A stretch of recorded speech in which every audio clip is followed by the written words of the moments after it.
you proud, Matt.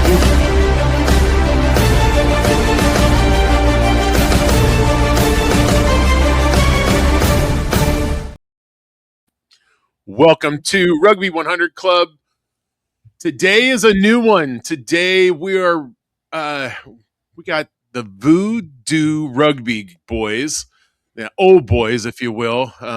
Even though I'm the same age. So here we are with John and Ben. John and Ben, thank you. Welcome. Thanks for good to be having us, here. Matt. So these guys got a tournament going on, everybody.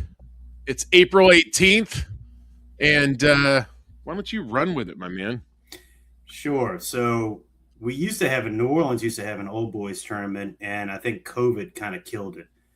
We had it for a while in the fall and everything else too. It was part of it. Ben played with us as well at the time, and frankly, looking for a way to get an old boys team back into this area, and in particular, have an old boys tournament.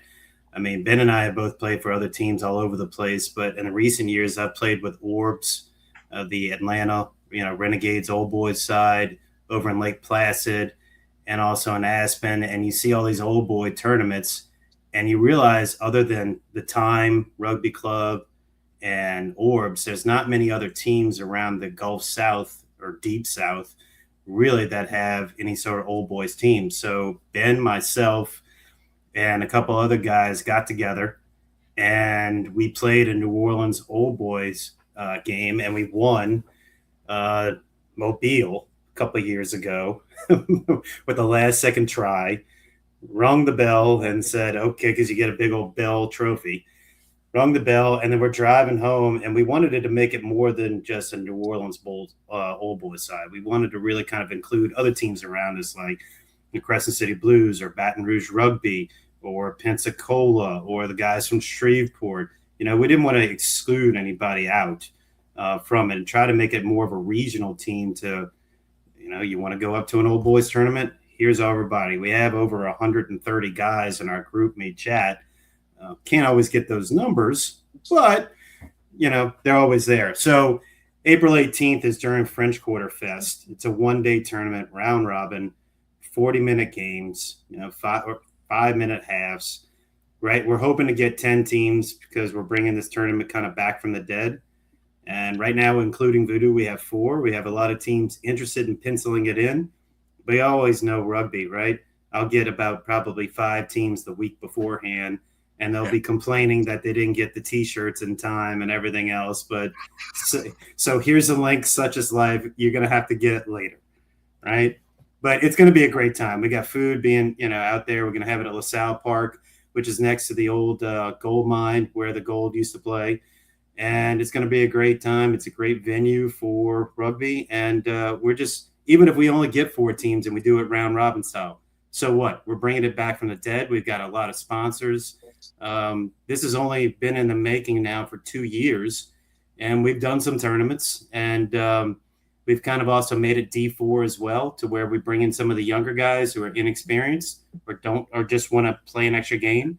And so we go in sometimes as D4, or other times we go in an old boys. So we're just trying to have fun and make rugby fun again, really, to be honest with you, not so serious all the time. So. Love it, man. I'm a huge advocate. Love it. Yeah, keep on putting those up here, and I'm like, well, man, Ben never looked so damn good, As long as you just cover my face, that's great. It's perfect. Well, it's better than the Silence of the Lambs room that I'm in right now. So Too good. Oh, man. So, we got some friends in common, don't we? Like, let's talk about Ryan Fitz, huh? Yeah. Fitz is a great guy. Ben, if you want to lead off about what you know about him, and I can kind of tell him what he's doing right now. Yeah, I mean, anybody that knows Fitz knows that he is probably the singularly most intense human being on the face of the planet.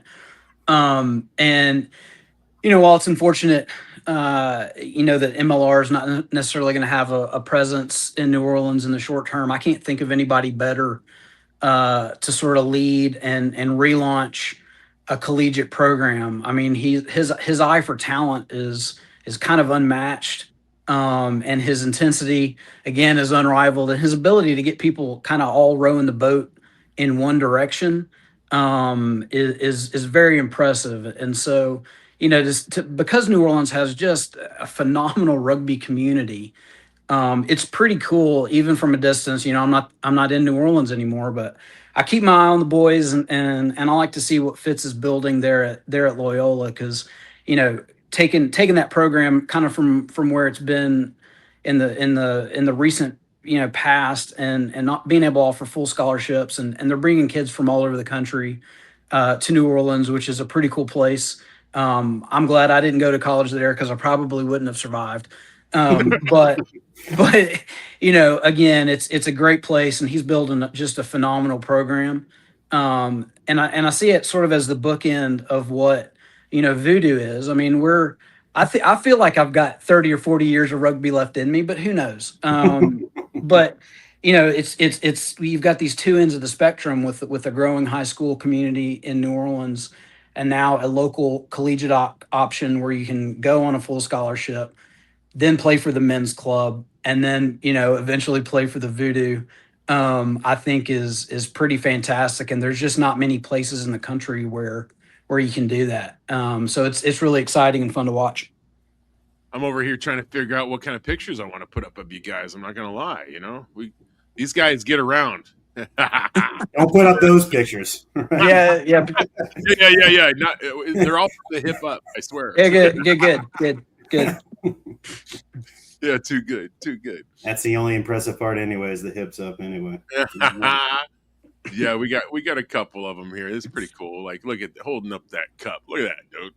Yeah, that's a local Robert Markel Cup from the Robert Markel League. That's cute, John. I've never lost RMC championship game. Do you know that? Here we go. Right. I'm just checking. Have you? Yeah. Oh, yeah, I lost, but I didn't make the roster the year. So does that count? Right. Mhm. Yeah. Yeah, no, it actually No, does. I know. Oh, look at that guy. There he is. There he is. There he is. Blue steel right there. Zoolander. Look at that guy. So good. He still doesn't have the clothing though. I'm telling you, like look at this guy. No, yeah, that is. Look at those pants. That's so. Look at him. That's a beautiful family surrounding an ugly SOB. I can tell you. I love it though. It's so good, man. The minute you left that on the internet, I was like, all right, this guy's got some flavor. Yeah. I'm coming. I am what I am, man. Bam. Yeah. So good, man. Okay. Yeah, I can't help myself. I love some pictures, man. All good. Fire away. Right. Yeah. So we got some friends in common. This, our boy Dan. Oh, the Danimal. The Danimal. Yeah. Look at that beard. Oh, man. I haven't seen him with a beard in a long time, so this is great. And, yeah. Dan's a great guy. He's so positive about rugby and always wanting to support it and promote it. Youth flag rugby in the community around here, high school, New Orleans Men's Club, NOLA Gold. I mean, he's all over the place and always 1,000% into rugby. Yeah, so passionate, so supportive of not only the rugby community, but individual people within it. He's like one of my top 10 favorite human beings. Just absolutely love Dan Falcon. Tell you a funny story. So I started playing rugby in college a long time ago, and moved to Kentucky. And the closest rugby side was, I don't know, an hour and a half, almost 2 hours away. So I didn't play for a long time. We moved to New Orleans, and actually met Dan so the Crew Rugby Club was doing a dog adoption day at a local PetSmart. I forgot about that. And so Dan and some other guys were there, and I just walked up to Dan. I was like, "Hey, I used to play. Are you guys looking for more players?" And he just gave me a big hug and said, "I'll see you Tuesday." And I went out. This was a Saturday. I went out the following Tuesday, and the rest is history. So he's a special guy, and just I think the world of him. I know Sheila made this background. That's why I want to show it off, because I know they'll be watching. And I know, like, all right, hey Sheila, I got you, girl. I got you. Like, look at that. Yeah. So good. So good. Well No, done, they're Sheila. Yeah. some of Yeah. my favorite humans for sure. I'm with you on that top 10 thing because, Yep. like, that is it. Like, we started a new tradition about 3 years ago. Started going to the championships for the MLR, no matter whose team went, because, like, you can't predict that, and so we keep going, and it's just like every time we're around the Falcons in general, it's easy. It's like, it's like, hey, do your best, and hugs are free. Yep. Yeah. And then, of course, there's a legend there. I was looking There through he some is. pictures, and I was like, oh man, we busted Dan down, but now we got him going into it. Yeah. And it's like right there, bro. He's got the Voodoo logo. He is so rocking it, dude. Oh, Yeah, we're man. still working on sponsors that have a full, complete set. Right now, everybody buys their own jersey, but we've got the sponsors now in place. So coming this fall, we'll have a full set of jerseys where guys are not wearing the alternative jerseys in the middle of a game, right? Slap on this, you're fine. Poor Tim. He heard Old Boys, and it's 35 plus. He shows up to that, and God bless him. He hung around for a while on that one too. But at his age, yeah, I don't know if I'd go play with 35-year-olds, to be honest with you. Yeah, Tim's, like, Tim's He's a a tough beast. dude, man. Yeah, yeah, He's a yeah, beast. no, seriously, and people don't know that about him at all. It's pretty interesting because I've been lucky enough to be around him in person, like yourselves, where you would never know how many zeros he had in the bank account. Let's be real. And so I've been lucky enough to hang out with him a couple times, and I actually met him before I ever met Dan up here in Seattle. He was repping his team, obviously, and I come to find out he lived in Aberdeen, Washington, like Kurt Cobain, Nirvana, and I was like, stop it. My first house was in Aberdeen. And he's like, what? And so, like, nerding out together. And so then I see him the next year as they come and travel. I think it was like 2019, 2020 kind of thing. Super early in the league. And then the next thing you know is I'm meeting Danimal and Sheila. And it's like, man, this family is freaking awesome. What the hell? Like, Yeah. everybody's surrounded. I just, can't say enough good. So good. So let's see. What else we got? We got some celebration pictures over here. What's that about? Do you remember? Go ahead, Ben. I have, No, look. All right. So one of the things that I think, honestly, having played in the Georgia Union with Savannah Shamrocks, and currently in Mid-America with the Columbia, Missouri squad, one of the things that makes rugby in New Orleans just really special is the fact that essentially every fall there's an inner city league, right? Mhm. And John and I played on rival sides for a long time. And basically we just beat the absolute hell out of each other all fall, right? And you get a trophy at the end. And then after Christmas, we all come together and play together as the New Orleans rugby club. And so, it's this really interesting dynamic where, obviously you can play rugby year round. And there's enough rugby players, the rugby community is big enough in New Orleans to support 4 local sides that, again, just beat the piss out of each other. And then, come Christmas time and after Christmas, we put all that behind us, and we're friends again. And so that particular photo was after that was actually the last RMC championship that I played in before I left New Orleans. And we won, and we beat John's team, and the fella with his back to you is the Doc. legendary Doc Irie, right? He was I know his government name too. yeah, it's not yeah. Yeah. So yeah, that's what that is. And Is that again, Doc it's right just there? Read the hat on, the camo Yeah. hat. Yes. Yeah, of course Coach. it is. the camp. That he's guy Doc. cannot get away from being obvious of who he is. Right. I mean, look at his man. Look at his can't man hide. paw Yeah. holding that thing, And then look at Real me talk. earlier. He- Look at me earlier holding that trophy. That's the same trophy, right? Oh, Yeah. no doubt. Okay, so then that. Yeah. Yeah, so how big? So how big Whoa! is Doc's ball right there? Right. Yeah, I forget how big Doc is. Yeah, that's freaking awesome, man. Yeah. So the Robert Markel Cup is actually a nod to the local godfather around here, kind of back in the early 70s, who really kind of pushed it together, Robert Markel. And the Crescent City Blues, you know, who is not part of the New Orleans umbrella of teams, rival teams, so to speak, they're the ones who came up with the idea to give them a nod and come up with this in 2017. And so out of that formed the Pontchartrain Po Boys, which I play with, who just You guys. Well, did we get free? the Blues. He froze before. No, sorry. You can't say what you think, what you just said, because you froze. What did I say? What did I say? Well, I was think thinking, Ben, you and I should both freeze at the same time and just. Yeah. So Sorry. Yeah. I think John was probably mentioning who won the cup most recently, but we don't have to talk about that. That's real talk. John, you need to brag about this stuff, bro. Like, because I'm looking at these stats. I'm like 17, 18, 2020, 2024, and 2025. Like, that's like brag, bro. I will. So brag. But anyway, so the Pontchartrain Po Boys, you know, have been dominant pretty much since the league started, other than a couple of years where the crew kind of got lucky.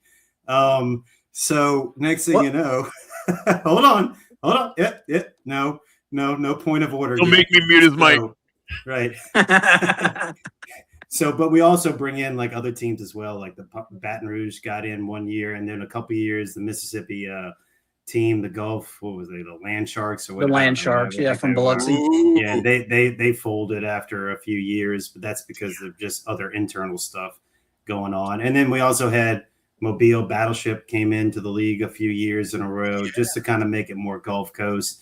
But ultimately, now you've got the Harahan River Coyotes, which are sipped under New Orleans, Pontchartrain Po Boys, Gretna Crew. All three are sipped under New Orleans. And so that's a sibling rivalry we have in the fall. And they'll beat the crap out of each other like Ben's talking about, and then come together in the spring. And then we play the Blues as well in Baton Rouge. So you have 5 teams in the last 3 years who have competed for the Robert Markel Cup. And it's, to be honest with you, what's not fun about playing 120-degree heat rugby 80 minutes in early September around Labor Day? I mean, who doesn't enjoy doing that, right? Yeah.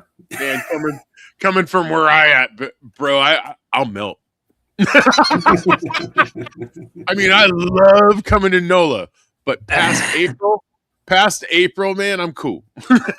Yeah. Well, April 18th. I expect you here for the Old Boys tournament. Right. So That's right. That's right. Mm-hmm. Yeah, you know, unfortunately, we won't be there, will we? April 18th, man. I will be in Nashville. Yeah, that's the Nashville MLR game, yeah? Yeah, and that's right. So, yeah, Nashville, the MLR game's on the 19th, and on the 18th, hold on, I got this. Hold on. On the 19th, or excuse me, the day before, the 18th, I am putting on a thing in Nashville for the boys, for everybody to get together the night before. I got this pub hooked up through rugby. The guy supports rugby. He already throws 9% of his profits towards rugby and the community. So like, it was an easy conversation. Hey, can I take over your bar for the evening and do a live podcast with my boy, you know, Rob Hammerschmidt up north? And, you know, because his team's there, Chicago. And they're like, yes. Twisted the arm really hard less. There. Right? Yeah, dude, say less. The guy's running through JFK having this conversation with me, trying to catch a flight to Ireland of all places. And I mean, if the shoe fits, right? And he's literally run through like, yeah, mate, it's great. You know, like, I mean, that's a terrible Irish accent, but you know, I get it.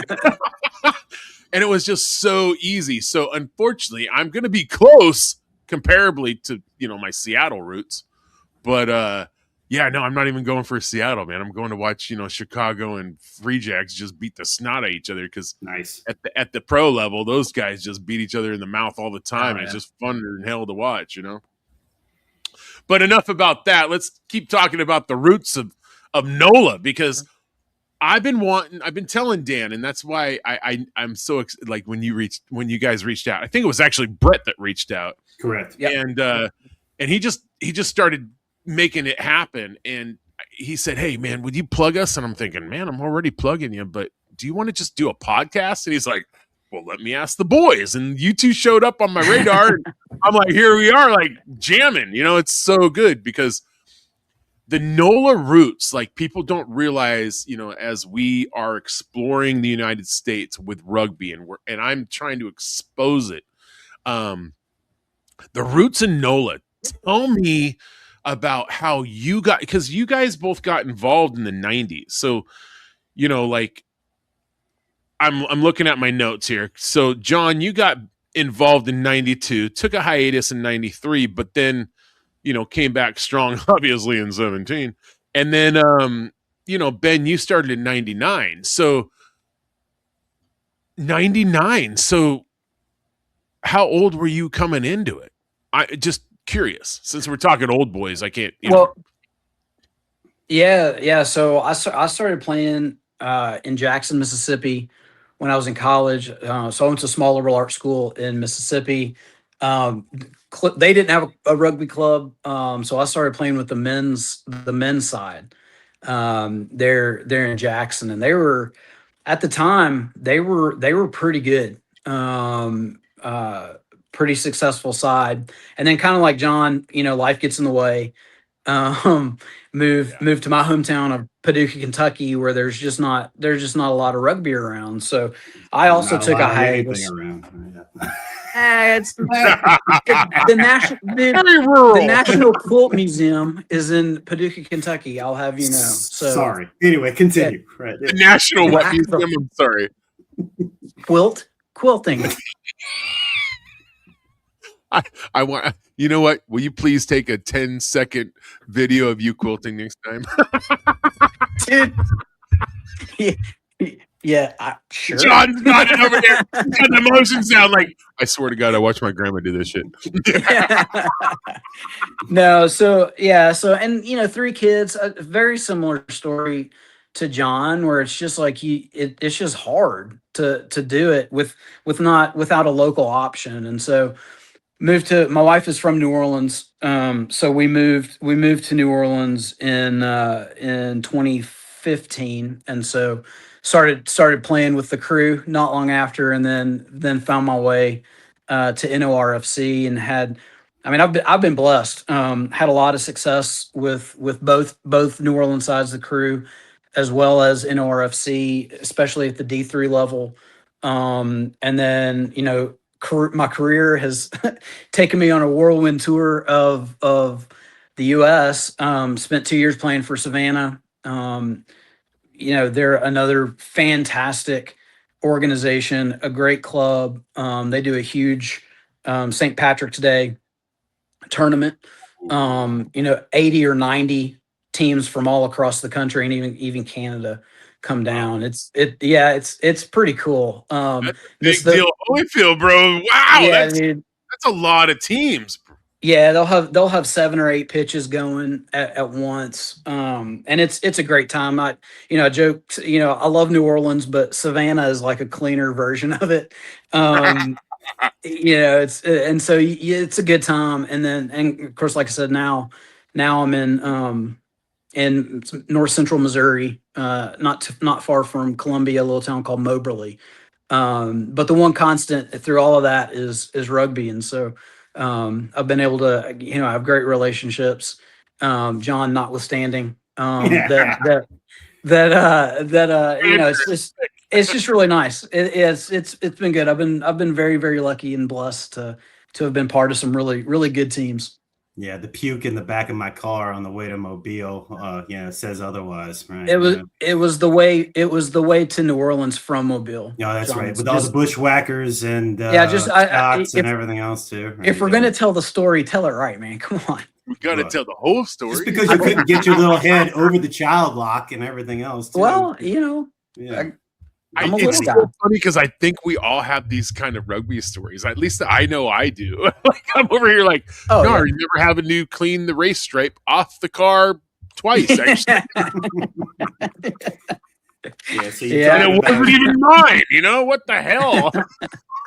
So talking about grassroots rugby, I mean, New Orleans rugby's been around since 1973, the year before I was born, ironically. Okay. But yeah, Dude, you are old. Yeah, well, your old balls are not too far away from dragon. When I grew up, I want to be like him. But so I actually played for. So yeah, I'm from New Orleans, born and raised, 5th generation kid. Oh, wow. And I was supposed to go to Rhodes College to play football, and the scholarship fell through.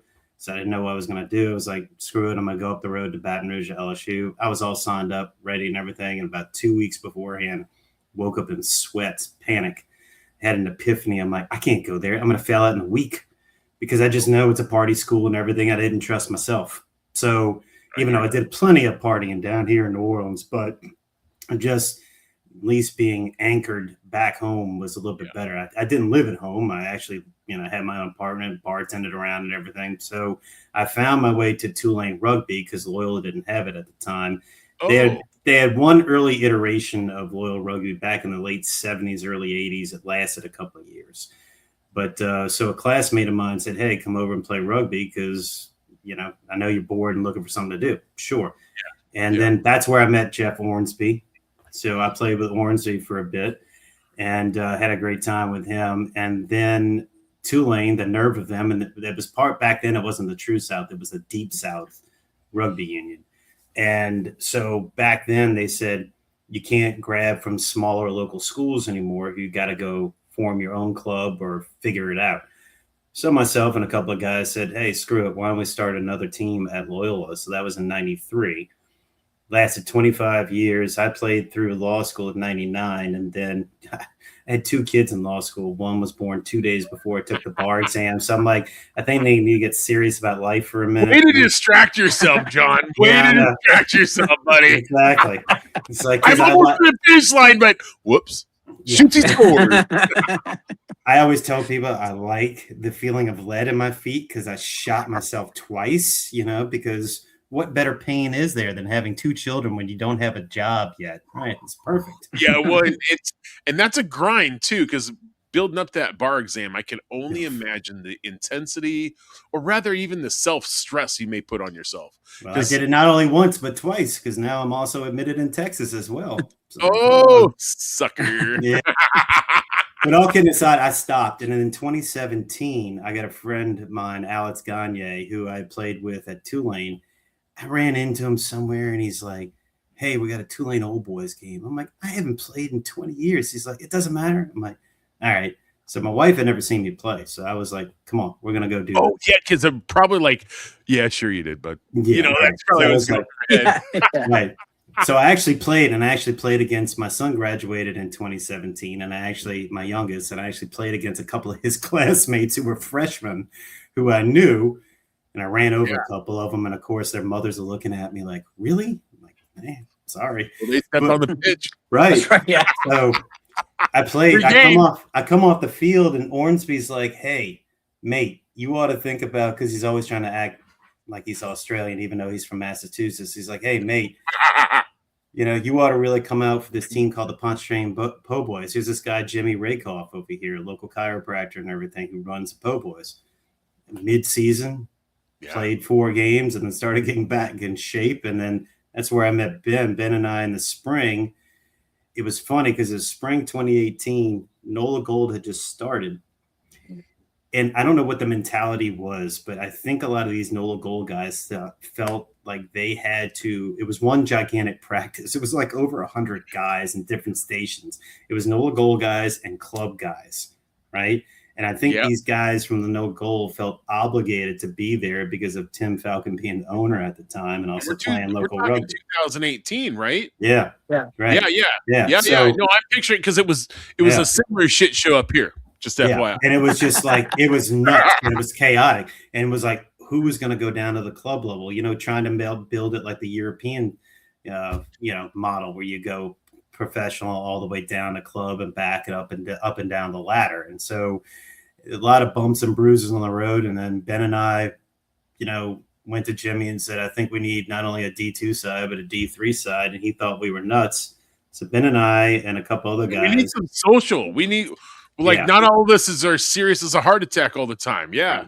But in the D3 league around here, though, the competition is not nearly as there as the D2, but it was still giving guys something to play for, meaning a trophy or something, because there's only so many B-side games people are going to want to play, right? When they mean nothing other than pride and a beer. So, I mean, sometimes that's great, but you can't keep a program going like that. So no. Ben and I did a great job. Pat each other on the back of really putting together the D3 side. And when we wound up winning True South, 2022, 2023, and 2024. So 3 years in a row as D2 and D3. I think so. So, yeah. So, I mean, New Orleans hasn't won a national championship since 11 or 12. So, trying to get past, and then Ben and I were part of teams that went to regionals, right? But we haven't been able to make it past regionals. Once you get to that competition level, it gets tough no matter what division you are. Yeah.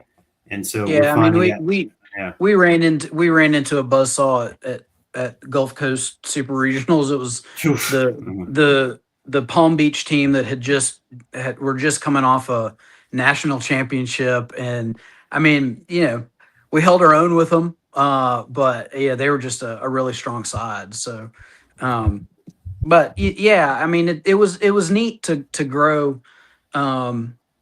basically what was a B side to the New Orleans club and turn it into a very competitive side in its own right. That was a lot of fun. Yeah. And so here we are again. Ben and I are suckers for this. Let's create another team and let's have another team. And this is our old boys team. Yay. Yeah. Right. It's all but it's separate and apart from New Orleans. New Orleans has got the Vieux Garçons and their old boys team. Right. Right. But this is different because this is more of a regional team where we can really just kind of go and take guys from different clubs. In fact, Pensacola started a recent old boys team called the Fat Alberts. And love the name. Yeah. And it's great. Yeah, and we've been talking to them in Alabama. And there's another team in Alabama called the AARP. Those are two teams coming over for the tournament signed up already. Right. And it doesn't get any better, but no, I love the names. I know. You got to lean into it, man. You got to lean into it. Right. So we all are like, listen, if we want to do these bigger trips, like to Lake Placid or to, to Can-Am or to Aspen or anywhere else, let's start combining teams when we go to those places so we have more consistent numbers and everything else. Because we know. We're going to ask some questions. I want to know your favorite tour story, if you have one. So how many do you have? Reality. Yeah, well, yeah. So since wife and kids my parents may end up watching this. I will give your employer, right? My employer could end up seeing this. No, this is the honest truth. I'm very competitive and I'm very proud of I've again, like I said earlier, I've been very blessed to be part of some very good teams. I've been honored to be the captain of some very good teams. And so as much as I would like to say, the ones where the night got out of hand because we were having a little bit too much fun, any of those trips that we made to super regionals, any of those away playoff games that we played in, that's what I'm going to remember. Honestly, at the end of the day, at the end of when I'm done, when I hang up my boots, that's what I'm going to remember is the work that it took to get the boys on the bus to go somewhere and play a game. And whether or not we won, luckily we did most of the time. But that's, to me, that's the parties and the socials and all that stuff is awesome. But I'm too competitive to not say the best trips and tours for me were the ones where we went somewhere, played, and kicked another team's ass. Or we left somebody on the side of the roads who's probably still there selling pecans and can't get back. or when you do that and you go out of town for a game and you leave one of your teammates behind in that city. Allegedly, we never Allegedly, left in a court of law, I don't know, but I've heard legend of that happening. He still got back. He just came back with a different car. He got upset he wasn't in the team van. And this is why we can't have nice things, kids. That's why because we abandoned people in Savannah, Georgia. Yeah, allegedly. Well, I'm sure there was like possibly, reasons. There were, but Just saying. no names will come out. No names need to come up. They know who they are. Yeah. Regional playoffs. We're playing the Shamrocks, right? And then we wind up losing. Ben and I were promised we're gonna, if we win this. No. It was they were playing. We played Southern Pines. That's it. Southern Pines. In the Old South Regional. And they were, they had that was a really, really good side. And they won. We went out the night, the evening after the game, let off some steam. Silent disco. Silent disco. Like it was weird. But we yeah. Silent disco, is that like with headphones on or something? Correct. Yeah. So we walk into this. I've seen this on television. I've never witnessed it. So it was cool. A couple of guys, we go walking around the corner. We see all of our teammates. They're all dancing. But there's no music. There's no music, and they're not saying anything. We're like, what in the living weird hell cult is that? What's going on? So Did we just come into a cult situation? Yeah. We start drinking a little because we got to do it before we deal with it. And then we go down there and we're still watching. And we're like, what's going on? And one of the guys comes running up to Ben and I, and he's got headsets on. He's like, you gotta try this. And he's just like yelling at us. We're like, all right. So apparently, like, the different colors are, they have like a green, blue, and a red. So if you want to listen to the same song somebody else is doing, you hit the green, blue, and the red. But it's all music through that. But it was just funny because you take them off and you just watch everybody. Nobody's doing anything but just moving around. It's completely silent. Otherwise, it was weird. It was weird. So anyway, So we partied a lot that night, and then next thing you know, the next day, all right, we got to give everybody back in the van. Well, there's one guy we can't find, but we finally know where he is. He's in his hotel room. Cool. Which tells me we didn't try really hard to find him, but that's okay. Well, he wouldn't get up. It's not. He wouldn't get it's up. not like he was in another city. He was down the hallway where he was supposed to be. I mean, what a concept. I called for him in the lobby. He wasn't there. So he was down the hall. But anyway, right. Yeah. So we found him a ride with one of the guys who drove up with his dad. Okay. And I said, hey, guys, would you all mind bringing him when he wakes up? Because we've got to go with the other vans. Cool. No big deal. We're gassing up at the Shell station, probably 10 minutes away. He calls up and he's screaming and cursing at us. We're like, you have a ride. You left me. We're 10 minutes away. We're 10 minutes away. You left me. Going on and on and on. He just couldn't see it. And ironically, he got home like 3 hours before we did. But to this day, the legend is that he's on the side of the road selling pecan and peaches in Georgia. Right, yeah. With a little leg out. To be fair, our van did take a detour into the middle of nowhere, Jacksonville, Florida, because we wanted to see the beach.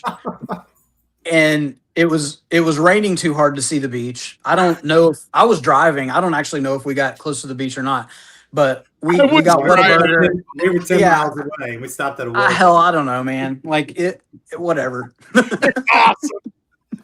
And I'm like, what beach is there in Jacksonville? We're in an industrial part of Jacksonville at that point. The fucking Atlantic Ocean, John. It's on the coast. I don't know. You couldn't see it. There was nothing. I'm not an idiot. Like there is a beach in Jacksonville. I promise. No, you lied. Just a web of lies. Just so you could get a Whataburger 3 hours off the room. Yeah, I mean it's worth it. It's delicious. You know. Priorities, man. Just saying, it is a rugby van at this moment. Yeah, right. You know, like it's really hard to pass food. Yeah. Yeah. Not to mention too the smell in the van at that point. Yeah. Oh man, yeah. Everybody smells like they had chili the night before. Yep. Yep. Yeah. pretty Assholes, rough. balls, and elbows. That's all you smell. Mhm. Right. I think of the kid in American football and all the gear in the back of the vehicle, and you're Yeah. like driving home. You're like, we gotta get home. My stomach is not doing well. It smells like armpits and liver or onions. Does somebody have Fritos? What is going on? Oh man, Yeah. athletics. You know, athletics all the smells back. And we all can smell that right now without even actually smelling it because we know exactly what it all smells like. It's like, Yeah. mm. No, I have a freshman in high school football player, so I actually Oh, can God. smell that right now. Oh wow, yeah. Like you go into the garage and you're like, whoo, it's potent. Hey. Spicy. Yeah. Yeah. Whew, I don't have to shave my nose hairs now. They're gone. They just got singed. Oh, fun. So that's our G-rated version of the road trips because Yeah. they're not Yeah. going to Yeah. too. The rest we're sworn to secrecy. Yeah, but straight up excited to next time if we can be around a campfire. Just saying. Yeah. And let's not tell the wives before we do it, shall we? 100%. Yeah. Until then, I plead the fifth. Right, Yeah. At least in that, I can black out your face and be like, I don't know whose voice that is. She might. I'm pleading the fifth. She'll be like, that's my lamp. That's John. I know that lamp in the corner anywhere. That's John. Yeah. Oh man, I guess nowadays, you know, I guess stuff like this I can put into cartoon mode, like because all the AI jazz. Like, I don't know. It doesn't look anything like your husband. Ma'am, that's Daffy Duck. I don't know. Make you a woman so you have a different. Oh my gosh, we could have like AI could really have a lot of fun. Oh with yeah, this. this could go off the rails. Yeah, Real just call me Buffalo Bill at that point, right? Yeah. Jodie Foster's in the next room, right? Yeah. We were teasing earlier because John, you guys can all see the background of John here. Like, we were wondering if there's gonna be something in the background playing, like, you know, over here by that lamp over off his shoulder there. Like, what? How is there not a TV with some sort of like inappropriate vision going on? It's right over here on the other side of the laptop. He's watching I it. can look at right now. It's Ben's OnlyFans. I'm watching his OnlyFans right now live. Oh, that's what you borrowed. He's got. That's what you borrowed my light for. Okay. Right. Okay. It's the only OnlyFans that's unbroke. It's so weird. And then, look, exactly. And then here comes my dog. Here comes Right my here. dog bringing I'm too old for this shit. There you go. And here comes my German Shepherd with his toy. Yeah. Yeah. Whose toy is that? His toy. It's Whose his toy is that? It's his toy. We're not Okay. going there. We're Yeah. not Sure. going there. It's the dog's toy, John. Okay. Hey, Okay. Ben, I didn't Yes. see any peanut butter, so we're good. Okay, we're safe. We're safe. That poor dog. I'm saying, like, I don't know what's gonna come out my mouth next either, but That's what she said. That's what she said. Right? Yeah. oh, so good. Look at that. No, yes. That is man, I don't care how old I am 12 every time. So good. Oh man. No. So what other stories can you share? Man, I love stories. Like, I want to, like, how did you guys, Ben, I heard how you met Dan Falcon. John, how did you meet Falcons? I played against Dan and Tim back when we were in Loyola Tulane. We would schedule a match every now and then against New Orleans, and like every other college team that plays a men's club, you get your butt whooped most of the time, especially a good men's club, right? So at that time, they were just, it was him, both of Falcons, JR, all of those guys. And so, yeah, just met them through that. And ironically, I started playing. I know I don't look like it now, but I played summer sevens with them for like 3 summers in the off season to get in shape for 15s and everything. So that's how I met like Robert Markell and all of those guys back then. So, but nothing says practice when you can hear gunfire in the background because we didn't play at Gretna at that time. We played at I'm over here just flabbergasted. Stadium. Next thing you know, you're like, oh, that's just somebody over there in the neighborhood 3 blocks away at O'Perry Walker Stadium area. And I'm like, yeah, I think it's time to move venues where we play rugby. So, but all kidding aside, no, that's where I met all the guys, and I've known them over the years. And it's funny because when you get out of rugby, either one or two things happen. Either you kind of stay in it like Dan does, in and out, in and out, in and out, where you're doing administrative stuff, or you're doing the social media stuff, or you're helping promote the local, rugby around wherever you can, right? Or you just go completely opposite and you don't see anybody, literally like I did for like 20 years. I didn't see any of these guys, ironically, in town, and New Orleans is not that big of a town. But no, it really isn't. I mean, I would run into them on occasion through work, being both attorneys, but that was about it. And, but these guys continued to play, and I took a 20-year hiatus. So.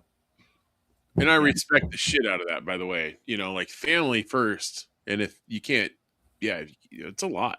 I came back at 42 years old. Okay. I came back playing at 42, and I said, yeah, I think I can do this again. And took it seriously, and everybody laughed at me because I'm the oldest guy out there still trying to play with D3 and everything else. But I enjoy it. But I enjoy it, even if I don't get on the field. I honestly just enjoy looking forward to practice. I know that sounds weird.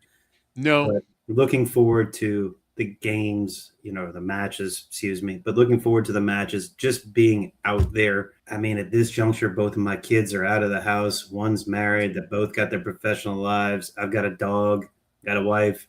And if we don't have anything going on, there's only so much yard work I can do. So I honestly just like, guys need that camaraderie.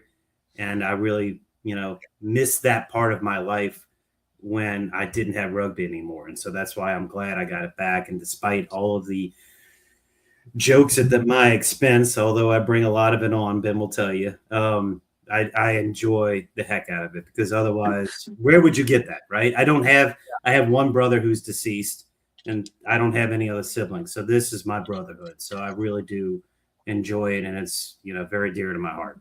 So not to get soppy, but that's no, because that's important, because I really feel like you're hitting on some topics that I don't mean to cut you off, Ben. I'm sorry, but like no.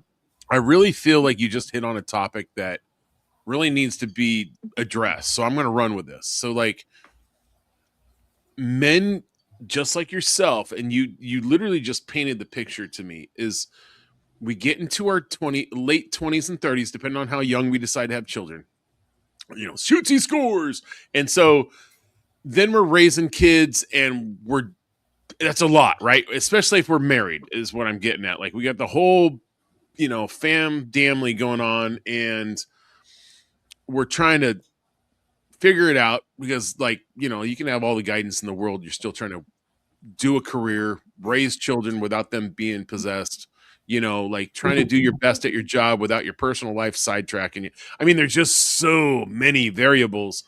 And then, the rugby on the weekend kind of thing, or, wherever it can be fit in as you come back to it, which is awesome, by the way, because that's the reality, is that once you're engulfed in rugby, you really you don't ever leave it. It might be on a hiatus. It might be like on the back burner kind of thing, but you really never leave it, because once you've been exposed to the culture and the camaraderie and the respect I will emphasize on, because us men just want respect. And if we got to beat the shit out of each other for, 80 minutes or less, and then go have a pint with each other and be like, dude, that was awesome. To me, it's no different than us getting, like, before I knew of rugby, That's on me because rugby didn't enter my life as early as it did for you guys because of the region I'm in. But just it's no different to me than like getting fisticuff at some situation.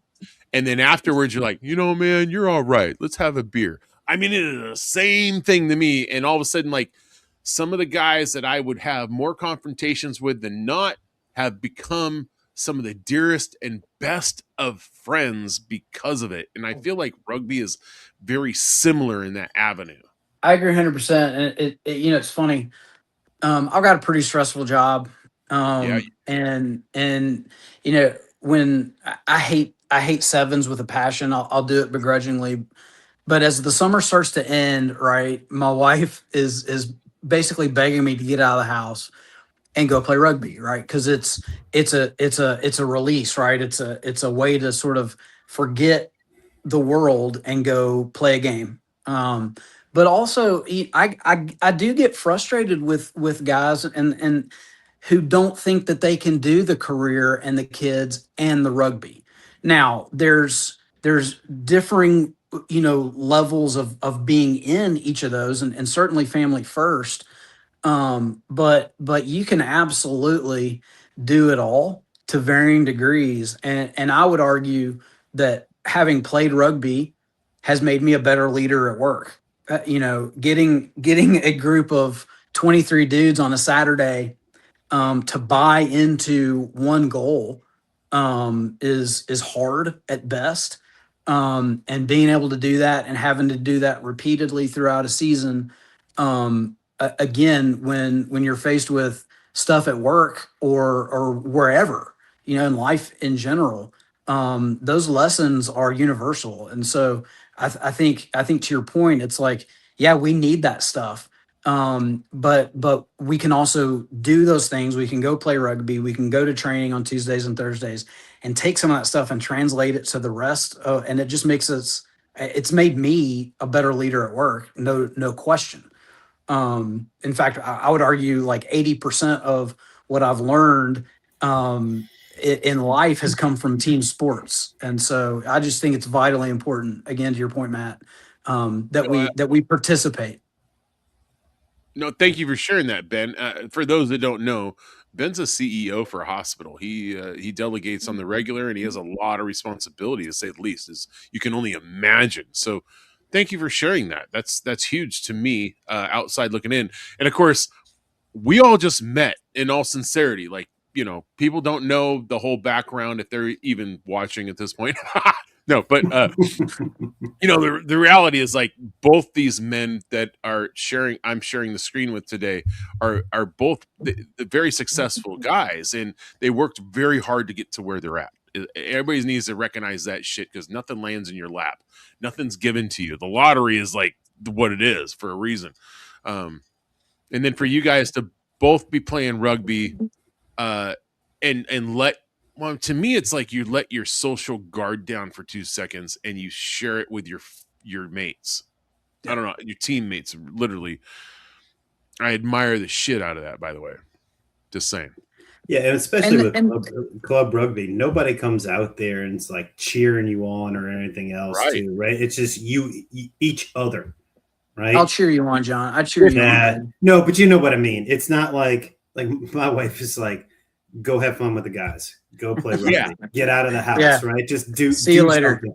Do something, right? Because she knows I'm itching when it's Saturday morning. I'm waking up. Here comes the match in a few hours. She's like, thank you for saying that because I am the same way. The wife's like, I'm so tired. I'm like, babe, I'm up at 7. I'm running to a club game. I'm going to hit another club game. If I get 2 or 3 club games in and some beers, whoa. Yeah. Dude, yeah.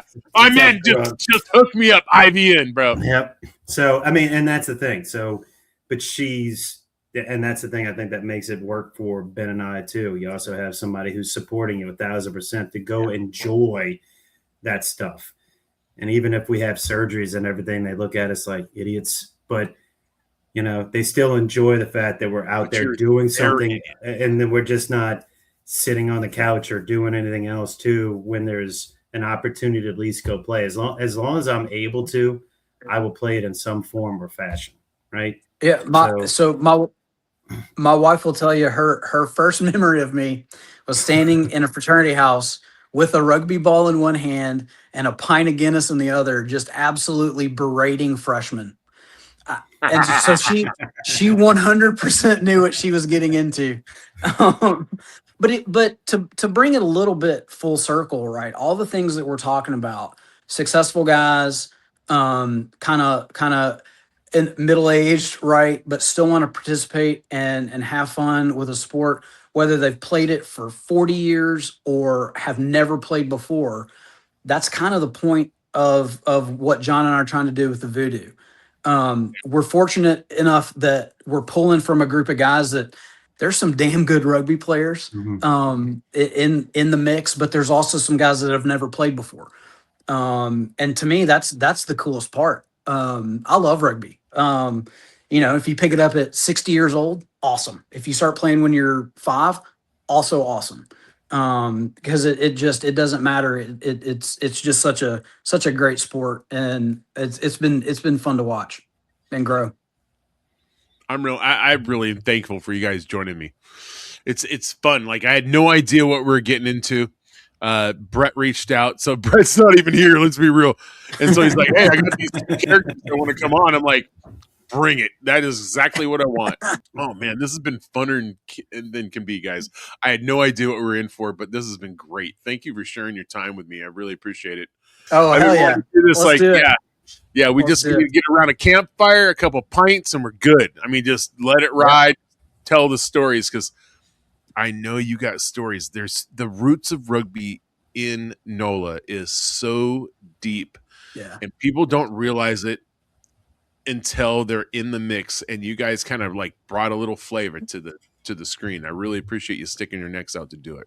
Thank you. It's our pleasure, and thank you for having us, Matt. Yeah, man, absolute pleasure. So, all right, man. Until next time, I'll see you. I'll see you on the flip side. Love rugby? So does Matt. He is host of the Rugby 100 Club podcast, where Major League Rugby stars tell their stories. But it's more than a podcast, it's a passport. Rugby 100 Club builds epic fan trips to follow your team on the road. Game day tickets included. Tailgates and fan meetups? You bet. Unforgettable memories every single time.